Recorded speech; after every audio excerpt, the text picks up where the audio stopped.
Are there really no affordable homes in Canada? Well, it depends on the exact question we're asking. On a larger scale, Canada is missing 4.4 million affordable homes. Really dire news. But on an individual level, could you find your almost dream home somewhere in Canada, tucked away in a city within Canada's vast 10 million square kilometers of land? Something you can actually afford without over-leveraging yourself? Perhaps. In today's video, we're going to reveal the top 7 Canadian cities where you can find and buy the cheapest homes. And let me know what you think after watching this video. The dream of owning a detached home or even just a condo in big cities like Toronto and Vancouver is shattered for the average earner. In Toronto, the average price for a single-family home is $1.27 million in 2024, while in Vancouver, it's $1.9 million.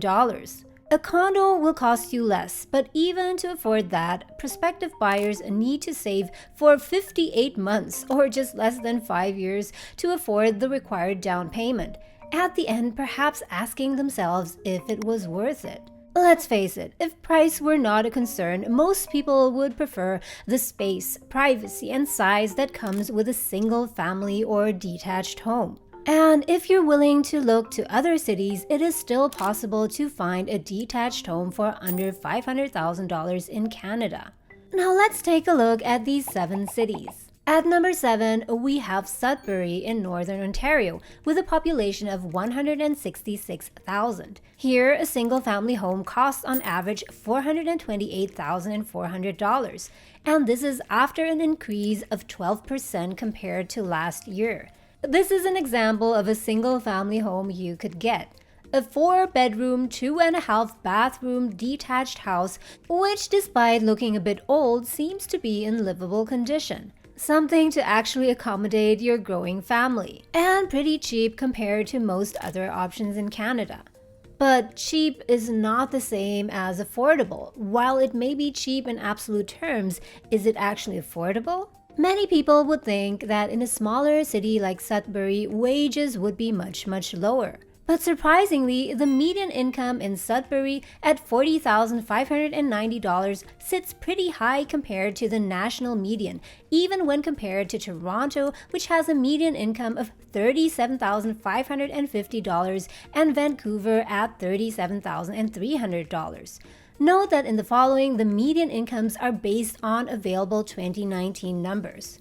But of course, these are just stats, and you as the potential homebuyer are not earning the median income. So to determine affordability, you will need to look at what you are earning now, and especially what your earning potential would be if, for example, you'd move to a city like Sudbury, or to city number 6 on the list. At number 6, we have Edmonton in Alberta with a population of 1.4 million. A single-family home here costs on average $422,200. Prices have gone up 4% compared to the previous year. Not surprising. In 2023 alone, the number of people migrating from other provinces to Edmonton hit a record high of 18,700, compared to an average of 4,000 in the previous years. Affordable housing is exactly what attracts most people to move to the city. Plus, statistically, you'll not be worse off in terms of income. Edmonton also boasts a high median income of $45,470, ranking number 2 nationwide. And for just $449,000, you could buy a detached home like this one. Yes, a 3-bedroom and 2 bathrooms, almost 1,500 square feet gorgeous home. And remember, this is not in some isolated and remote place where all you can find are bears, elks, and beavers, but Edmonton is actually Canada's 5th largest city. Seriously, even I am tempted to move now and join the Edmontonians. At number 5 is Saskatoon in the province of Saskatchewan, with a population of 317,480. Granted, it is pretty far away from the bigger and more popular cities, or because of that, a single-family home here costs on average only $419,400. Prices have only gone up 2.5% compared to the previous year. which means that those moving to Saskatoon may still have a good chance of snatching something cheap. The median income here is $39,940. So if we're being brutally honest, a person with a median income here would still need 10 times their annual salary to buy a detached home outright, even here in Saskatoon. But well, we're talking relative numbers here, and compared to most other cities in Canada, it is still much more affordable here. For $424,900, you could buy a detached home like this one here. A proper 3-bed and 3-bath house, totaling 1,500 square feet of house. A backyard to grow your veggies and herbs. And remember, this is what you would get in Vancouver for $425,000. Oops, sorry, the search return didn't return anything. Now, for Canadians earning $60,000 or even $80,000 per year who are open and willing to move to these other cities, it is still a challenge to save up for a down payment. If we're talking about a home that costs $425,000, at a bare minimum down payment of 5%, that's still $21,250. Not to mention the closing costs, which can easily be anywhere between $5,000 to $10,000. If you want to speed up your home buying journey, then definitely take advantage of home buyer programs and incentives, especially if you're a first-time home buyer. This year, a registered savings account called the FHSA or First Home Savings Account was introduced in Canada. Canadians can contribute $8,000 per year and up to $40,000 in total to this account. And these contributions are tax deductible, meaning you don't pay tax on these amounts. And once you're ready to buy a home, you can withdraw this money tax-free. If your tax rate, just as an example, is 30%, this means that this would save you $12,000, 30% of $40,000. And the great thing is that nowadays you can open an FHSA completely online. You don't even need to go to a bank. You can open your FHSA the same way you would open an RSP or a TFSA on an online investment platform like Wealthsimple. Even if you don't have all of your funds ready yet, you can open an account anytime in a matter of minutes because there is no account minimum. I myself have been using Wealthsimple for years and I just love it because it's so easy to use, especially for beginners, and because there is no commissions for trading stocks and ETFs. If you want to try out Wealthsimple, you can use my referral link in the descriptions down below. And once your account is funded, both you and I will each get $25 as a bonus. Now let's get back to the cities with the cheapest homes in Canada. At number 4 is Quebec CMA, or Census Metropolitan Area, with a population of 839,311 in 2021. A detached home here costs on average only $381,300, with prices going up 5% since last year. Quebec is tremendously beautiful, but you'll want to brush up on your French, s'il vous plaît, in case you want to move here. The median income in Quebec City is $41,290, which is still in the top 10 median incomes compared to other Canadian cities. For $324,000, I couldn't believe it when I saw it. You could buy a home like this one with 3 beds and 2 baths. Just look at that cozy patio. Now note that I am not a real estate agent, although I'm starting to sound like one. These examples here are just to give you a concrete idea of how much home you could buy. Now on to the top 3. At number 3, we have Winnipeg in Manitoba, with a population of 834,678. A detached home here costs on average only $350,000, and prices have gone up just 2.3% since last year.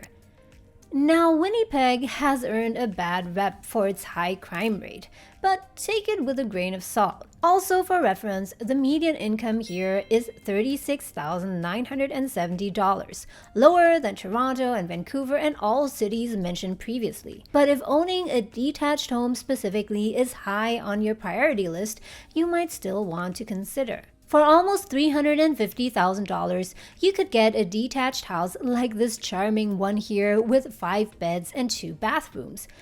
Still some work to do, but plenty of potential.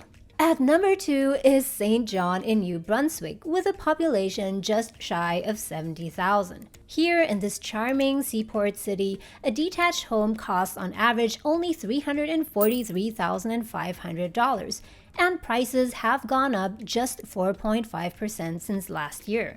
The median income is on the lower end though, with $36,060. But if you individually earn more than $80,000 per year, owning a home outright here will only take you 4 times your annual salary, far below the current 6.7 price-to-income ratio it takes on a national level. For $329,000, you could buy this funky house here with 5 bedrooms and a total of 1,900 square feet. Think of all the things you could do with that space, perhaps even rent out some rooms. And finally, at number 1 is Regina in Saskatchewan, with a population of almost 250,000. Regina is one of Canada's fastest-growing metropolitan cities. And although it has its cons like many other cities, like extremely cold winters and relatively high crime rate, most people who move to Regina do so because of higher income versus lower cost of living. A single-family detached home here costs on average $318,600, the lowest national-wide average in 2024, and prices have actually gone down -2% since last year, so an opportunity for those who really want a bargain. Surprisingly, the median income in Regina is actually on the high end with $43,760. You could afford a house like this one for $324,900 on Toronto Street, not Toronto, unfortunately. Now, if you're planning to buy a house, especially if this is your first one, there are a few things worth mentioning. Don't get stuck on these particular cities for affordable homes. In the end, these are all just average numbers and no one is buying an average. The point is to look outside of the major cities with an open mind, and if you're patient, you might just find something decent that you're ready to buy. Also consider your reason for buying a house, because that will affect your decision-making process. Are you buying a house for appreciation? In that case, you'll likely not get the maximum growth in these cities. But if your priority is quality of life, a sense of security, and the enjoyment of owning your proper private home where your kids can play in the backyard, then this list could offer great places to start looking. And if despite looking at the cheapest homes in Canada, you still feel that it is pretty unaffordable, then make sure that you explore the benefits that first-time homebuyers in Canada can get, like the HBP or the Home Buyers Program, or the FHSA or First Home Savings Account, which shelters your money from taxes and helps you accumulate the down payment for your first home. And also, don't forget to check out Wealthsimple and open your FHSA to start your home buying journey soon. As always, I hope you enjoyed this video. Let me know what you think in the comments down below, and I'll see you pretty soon in the next video. Bye!